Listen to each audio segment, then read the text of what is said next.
A quick review of this chapter. Just a note before I start, if some students in my course online view this video, make sure that your null hypothesis will only have the equal sign, unlike the other book that I use on campus where we use equal, less than or equal to, or greater than or equal to. In the course online, we replace all those signs by the equal sign.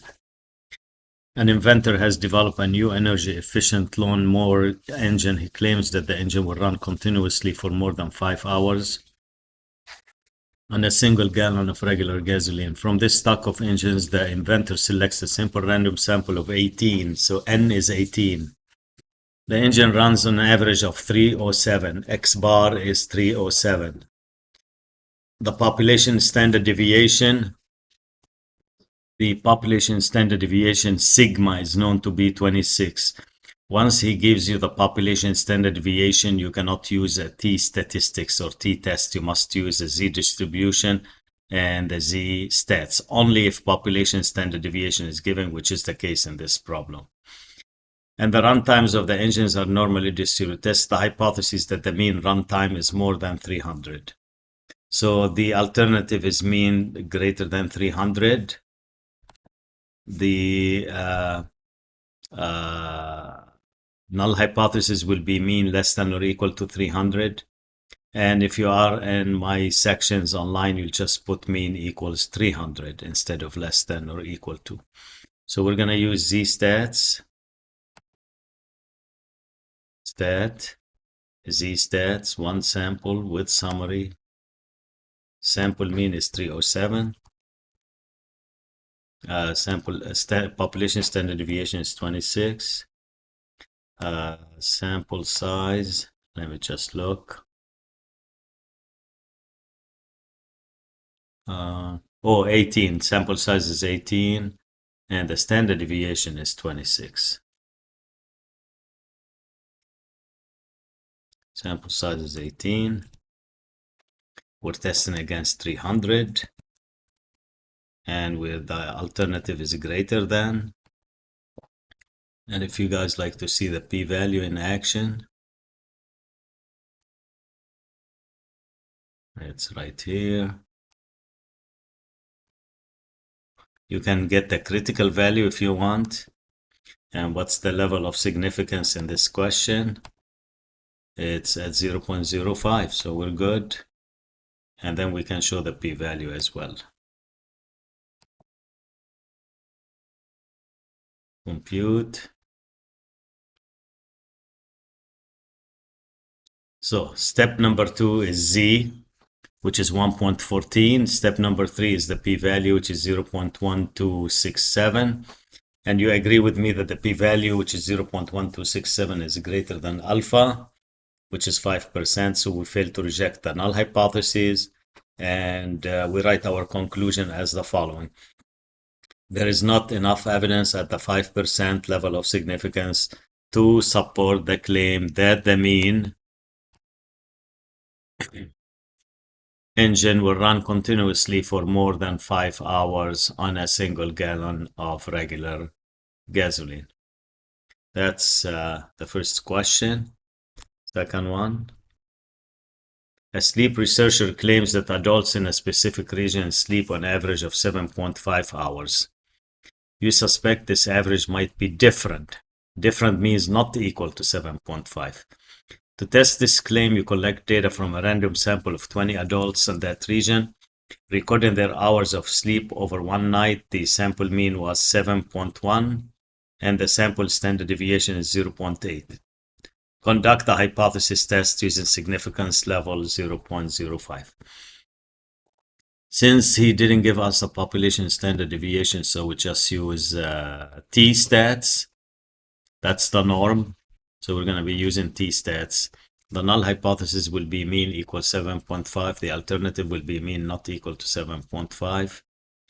N is 20. X bar is 7.1. And S is 0.1. Let's go to Statcrunch.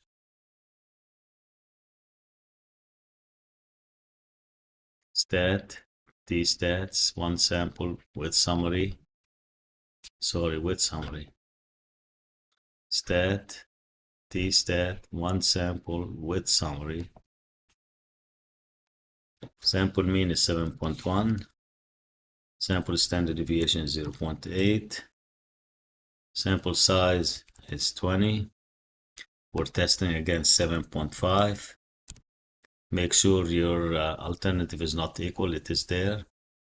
Show critical value. And let me see at what level, at 0.05. So we're good. And then if you like, you want to show the p-value. P-value is going to be area on the left and the right because this is a two-tailed test. And watch.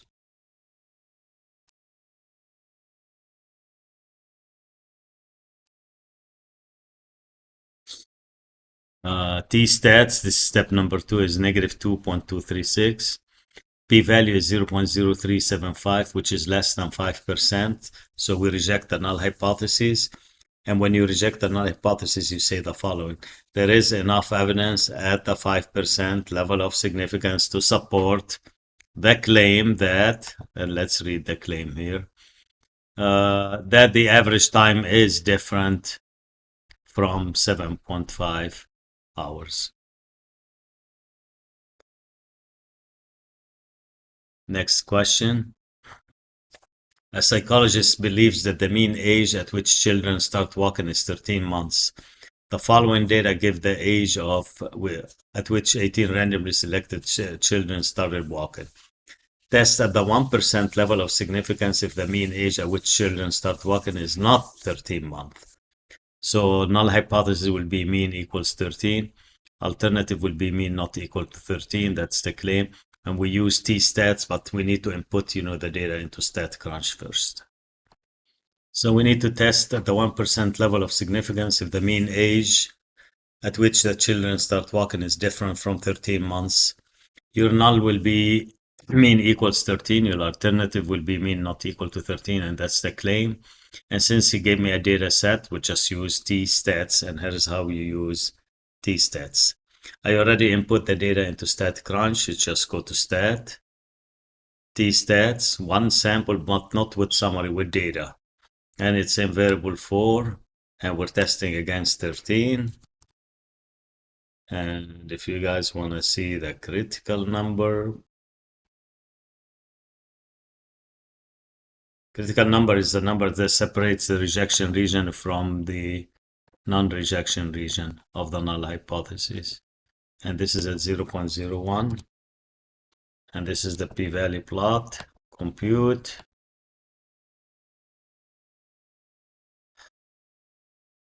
This is a critical number. T-stats is 1.501. P-value is 0.1516. It's a huge. You see two tails because it's half of the p-value is here and half of the other side. When the p-value is not low, HO will stay. It doesn't go. So p-value is more than alpha. We fail to reject the null hypothesis.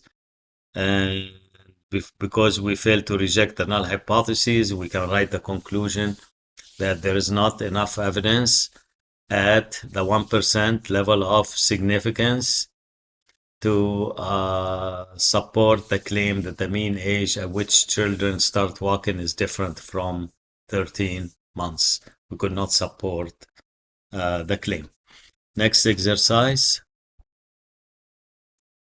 Natural cork in wine barrel is subjected to deterioration. As a result, wine in such barrels may experience contamination.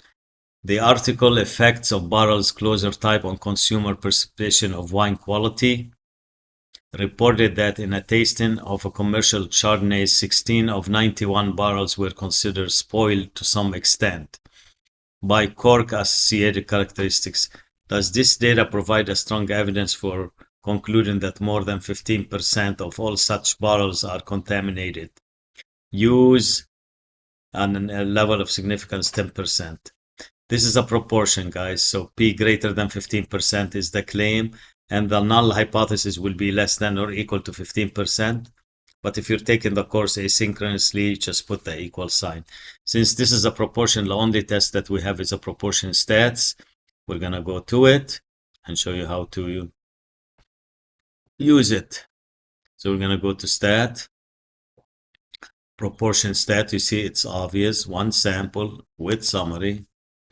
Number of successes 16 out of what, 91. And we're testing against 15%. And what's the alternative? Greater than 15%.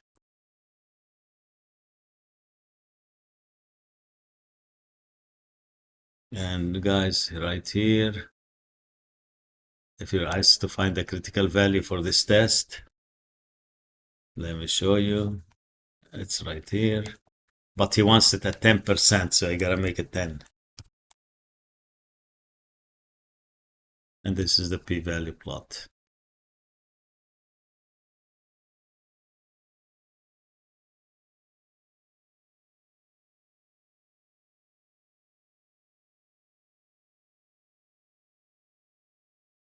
So Z is 0.69, p-value is 0.2451.